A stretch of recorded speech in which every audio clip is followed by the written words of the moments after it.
দল রে কেউই পছন্দ করে না। ওদের কথাগুলাকে সবাই মনে করে মুখে যা বলে সবগুলা মিথ্যা বলে। এই দলটা যতই বলুক, টাইম ফ্রেম দিক, মনে রাখতে হবে যে বলে যে আমি পালিয়ে যাব না বলে যে পালিয়ে যায়, সে আসি বলে কখনো আসবে না। ওই দিন শেষে গান আছে না, আসি আসি বলে বন্ধু দেখা যাবে, ওখান থেকে বলবে আসবে বলে নেতা কর্মীদেরকে মাঝে মাঝে বের হবে, ওদেরকে জনগণ ঠেঙাবে, ঠেঙায় জেলে দিবে।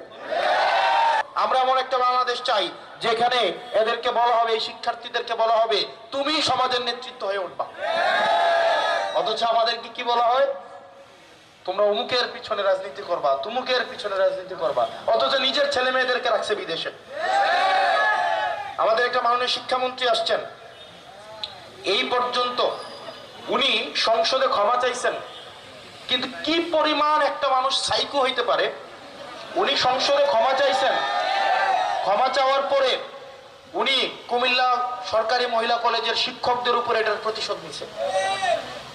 আপনি প্রশাসনের ব্যর্থতা, আপনার নিজের মন্ত্রণালয়ের ব্যর্থতা আপনি কলেজের নিরীহ শিক্ষকদের উপরে আপনি চাপিয়ে দিয়েছেন, এবং আপনি আপনার যেই আইনের আপনার ক্ষমতার অপব্যবহার করে আপনি তাদের এই শিক্ষকদেরকে আপনি পোস্টিং করাই দিয়েছেন। ওই দিন শেষে ডাক্তার এবং শিক্ষক এই দুইটা নিরীহ শ্রেণী আছে, না পারলে গিয়ে ওদেরকে ধরে পিটাও।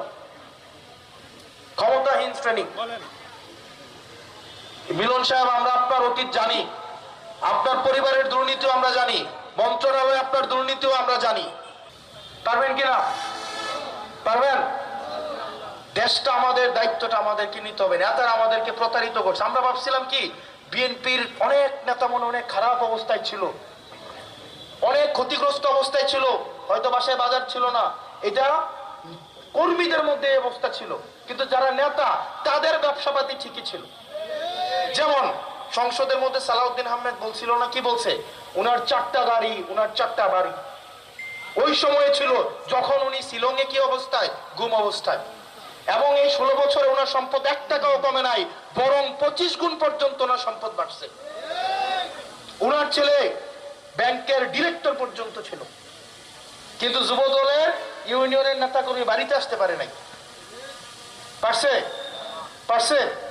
জ্বালানি মন্ত্রী। আমরা আগে ভাবতাম কি আসলে মনে হয় বিএনপি স্বাধীন পুলিশ চায়, স্বাধীন মিডিয়া চায়, স্বাধীন নির্বাচন কমিশন চায়। গত 16 বছর ধরে তারা এগুলো বলছে। আমরা ভাবছিলাম আসলেই মনে হয় চায়, বরং এইটা না। তাদের আপত্তিটা ছিল কোন জায়গায়, আওয়ামী লীগ দখল করছে, তারা দখলের বিরুদ্ধে ছিল, তাদের কথা ছিল এটা আওয়ামী লীগ করবে না, এটা আমরা করব। আমরা তো ভাবছিলাম কি দখলই করবে না, কিন্তু ওদের আপত্তিটা কি ছিল এতদিন? এখন দেখলাম আপত্তিটা আওয়ামী লীগের বিরুদ্ধে ছিল। তারা দখলটা চায়, দলীয়করণ চায়, তবে সেটা হবে বিএনপির নেতৃত্বে।